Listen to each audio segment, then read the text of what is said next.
All right, today I want to show you guys how I like to secure your bottom plate to a concrete slab.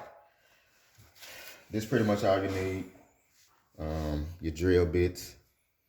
I like this little tool for that head on your concrete screw. All right, let's get started.